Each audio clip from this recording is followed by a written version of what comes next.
Yan ang sinasabi ko.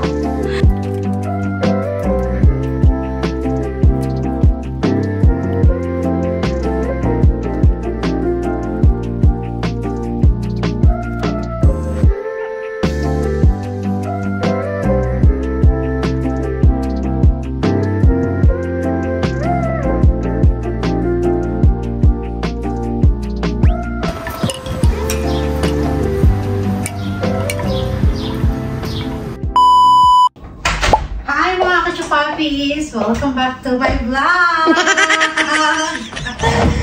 Wala tayong magawa for today's video at nagpa-fasting pa rin ako pero nakakain ako ng kalahating tinapay. Fasting pa rin ba yun? Ito, kalahating ganito mga kachopa.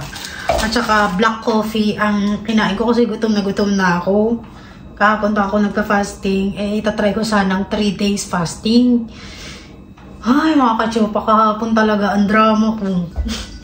Kaya feeling ko talaga pagka nagpa-fasting ako, napapasukan ako ng masamang elemento. Kaya mga chupa, di ba sabi ko sa inyo, nilinisin ko yung aking yung wall namin kasi medyo dugyot na. So, ito yung panlinis ko. Naglagay lang ako dito ng wipes. Hindi ko alam kung tawag dito. Basta, parang siyang wipes. Gagantuin ko lang siya. Kasi, namumulok, nag-ano na yung itong wall na to mga kachupa, akala nyo ba to? Ano to, hard flex ang tawag namin nila dito. Kaya pagka nangingitim na yung pintura, pinupunasan ko kasi ang dami niyang alikabok na hindi natin alam, hindi natin nakikita na may alikabok pala sila dyan, may mga mamantika. Din kasi diba dito nga kami nagluluto lagi. So yung usok at saka yung dumidikit sa mga dingding. So lagi kong nililinis. So mga kachupa, samahan niyo muna ako maglinis. Ang dumi-dumi. Parang tayong nasa pagka kasi hindi ko nalinis to, yung aming dingding at saka yung mga wall, nangingitim. Kaya sabi ko talagang, akahin ko talaga yung oras ko. Magkaano na nga ako. Nahihirapan na ako.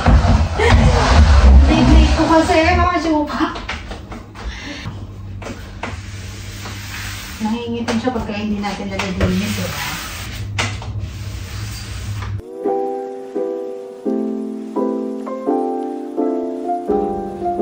Ang dumi talaga niya. Akala mo malinis yung bahay mo pero yung dingding nangingitin sa dumi.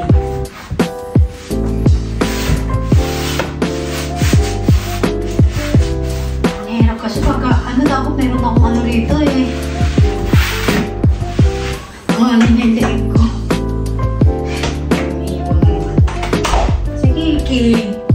Kada talaga, ang inbon namin nakaan sa kanya. Kiki, huwag mo akong pakialaman. Wala akong pakialam. Ito na nga lang yung kaibigan kong mga ibon na nakikialam mo pa.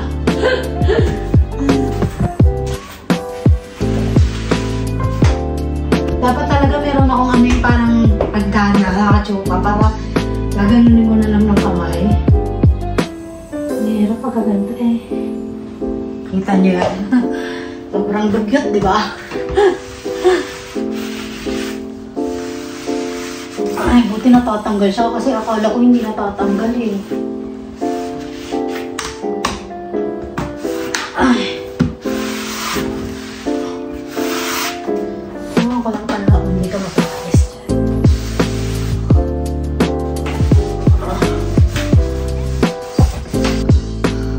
Ganito ka maglinis ng bahay tapos yung mga iba dugyot lang gagawin sa bahay. Kaya buwisit ako sa mga tao hindi marunong maglinis ang bahay. Kakaasar. Ganito ka maglinis, diba? Ang hirap-hirap. Tapos yung mga kasama mo rito, mga balatuba. Sino ba yung mabubwisit niyan, diba? Ganito na talaga siguro ang gawain ng mga nanay. Hindi ka pwede magreklamo. Kasi pag nagreklamo ka, sasabihin sa'yo, tatanong sa'yo, anong gawain ng nanay? Diba? Baka mamaya ikaw pa ang mabasag. Aray. Ay, naku, ang buhay. Kailangan na lang natin maging masaya.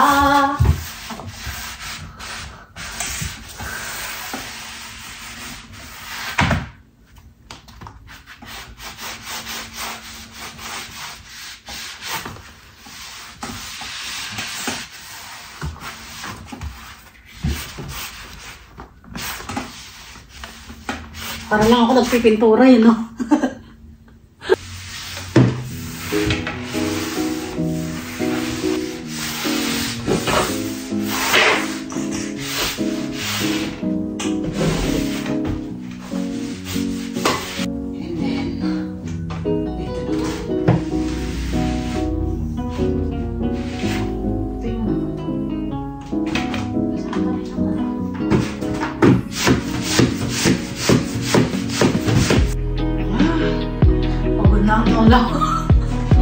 Pagod na.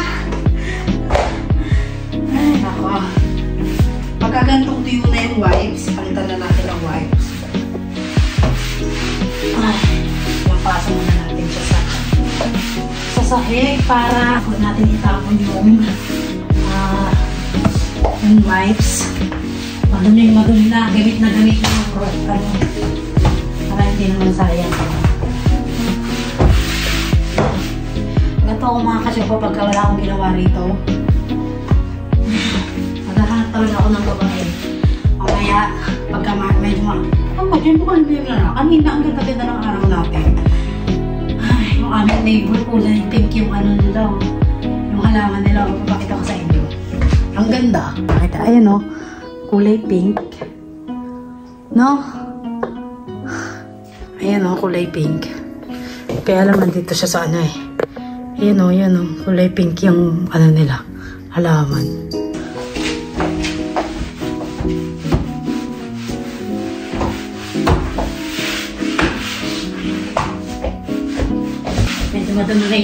Medyo madumi na rin yung ating sahig, kaya kailangan ko na rin maglampaso talaga.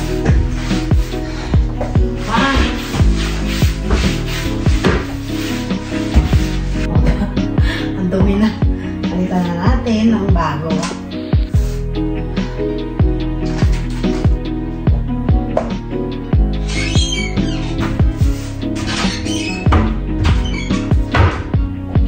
Okay pala to, no? Kaya lang siguro feeling ko hindi siya advisable kasi yung ganito niya medyo may expensive din, kaya hindi ko siya i-advise na ganitong map na lang ang bilhin nyo kasi hindi na kayo maglalaba ng map, diba? So hindi ko siya na-advise, pero kung kaya kayo naman ito na lang bilhin nyo kasi medyo mabilisan siya at saka mabilis lang ang mga gawain sa bahay. Hindi mo na kailangan laban yung basahan, di ba? Kaya lang yung amin sa Pinas, yung panlampaso namin sa Pinas, yung lalaban mo pa yung basahan. Kasi wala kaming automatic na ganito eh, yung lulublob mo. Kasi medyo mahal nga yun, hindi nga ako bumibili nun. Kasi feeling ko pagka bumili ako noon, may sira. Kasi one time bumili ako, masira lang. Ang dumi talaga ng takasong. Mga katsupa, ang dumi. Kaya maganda yung nagaganto ko tuwing pagka may time ako. Pag may time lang ako. Kasi pagka nakakapagod din to. Tignan mo, ilang oras pa lang ako. Ilang minuto pa lang ako nandito. Pagod na agad. Kaya minsan ko lang ito gagawin.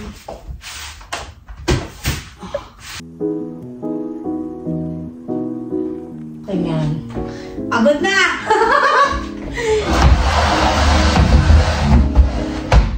Wala nang kapagulan tong na to. Ngayon ako. Talagang ako.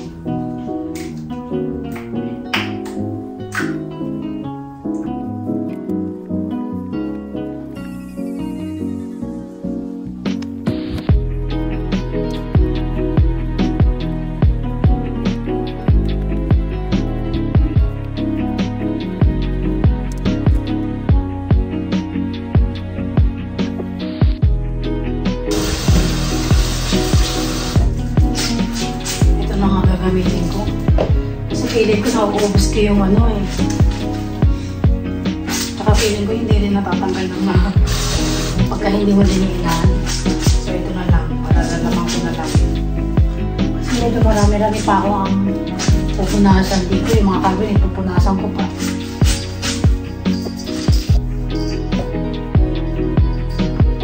Ay, pwede rin naman pala eh. Hindi naman pala eh.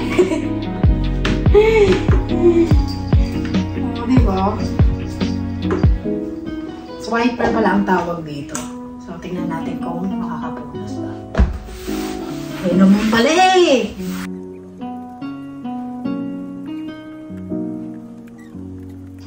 Pagkatapos ko na ito mga kachupa, yung wall namin parang pininturahan. Bagong pintura.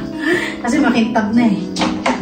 So, ayun talaga, no? Sana meron talaga kaming ano rito. Para, gaganin ko na lang. Hindi kasi abot eh. Nek!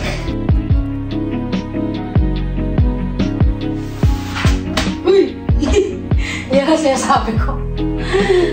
Kakapuno, naglag ka na.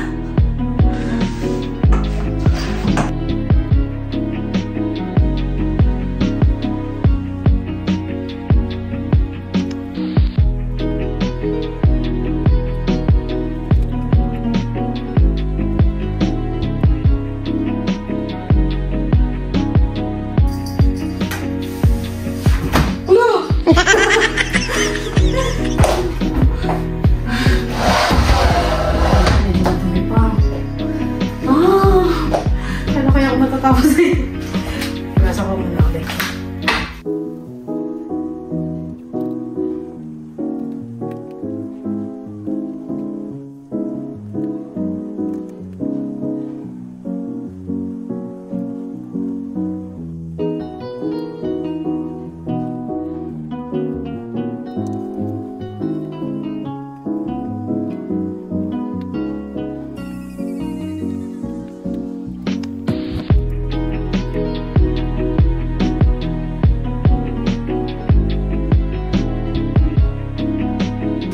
Ngayon, yung mga dinding naman ang pupunasan ko.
Hinihingal ako.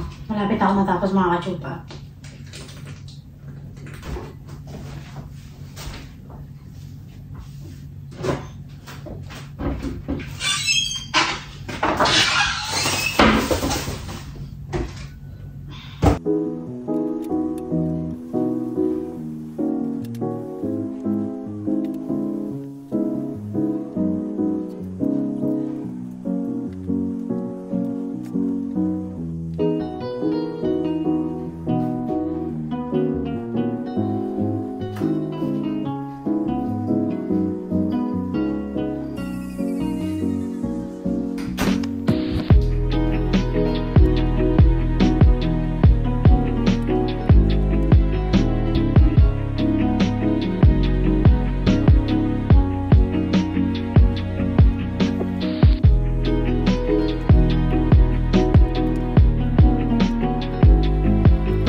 Puppies, tapos na ako maglinis ng aming kitchen. At malinis na rin yung ating kisame. Ayan, wala na siyang mga dilaw-dilaw dyan. At inayos ko rin ang kwarto ng aking anak na si Kiki. Silipin natin. Asan ang bata? Ayun. Tignan natin ha. Inayos ko yung ating ay! Ang ganda naman pala ng bedroom ng aking anak. Maayos na yung kanyang bedroom. Bakit gusto mo dito? Bakit gusto mo dito? Bakit ayaw mo dito? Ito maganda oh. Ito, si Kiki, very humble. Ano? Gusto pala ng aking anak na dyan. Okay. Very humble naman ang anak ko. Napakabait naman ng batang to. Sana pala hindi na kami bumili nito. Oh. $14 pa man din yan. Kung alam ko lang na ang gusto mo ay ganyan eh. Bait ng anak ko. Ito man ang baby love na yan. Yan pala yung gusto niya eh. Hindi ko naman sinabi. Love you. Yan hanggang. Pinagkasya niya yung sarili niya sa basket. Itong basket na ito mga kachupa. Ito yung pang-harvest ko ng mga gulay. Yung nakaraang So, nilagay ko muna siya dyan. Mabango naman si Kiki. At saka nilinis ko yung aking nilagay ko ang kanyang kulungan doon dahil hindi naman masyadong nagagamit. Ayan. Pinalitan ko yung kortina dito. Wala kasi kami alambre kaya nilagay ko mga kachupa. Yung medyo madilim yata rito. Nilagay ko yung tali. Ayan Inano ko lang siya.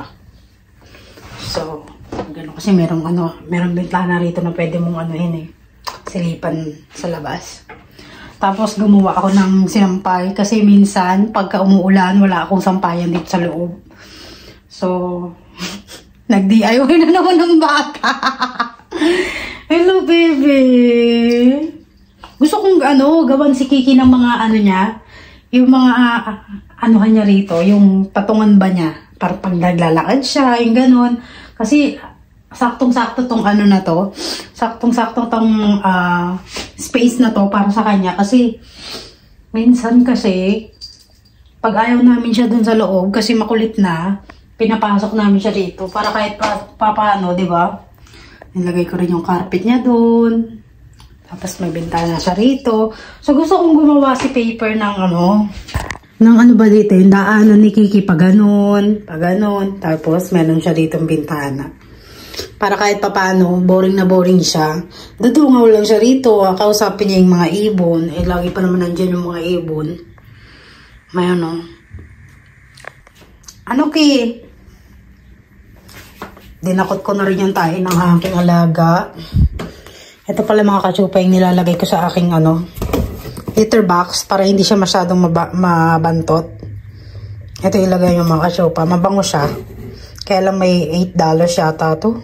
$4. Hindi ko na matandaan kung magkano. Pero malaki rin siya kahit papano. Ayan. Malinis na yung aming bahay. Pati yung kwarto ng aking alaga. Hindi na ako nakalabas mga kachupa kasi medyo malamig kanina. Lumabas ako kanina. Magsasampay sana ako ng magpipintura sana ako ng mga kahoy. Hindi ko na nagawa kasi sobrang lamig. Kailangan pag ginawa ko yun, mainit na mainit para natutuyo agad. So hanggang dito na lang yung ating vlog. Maraming salamat for always watching. God bless.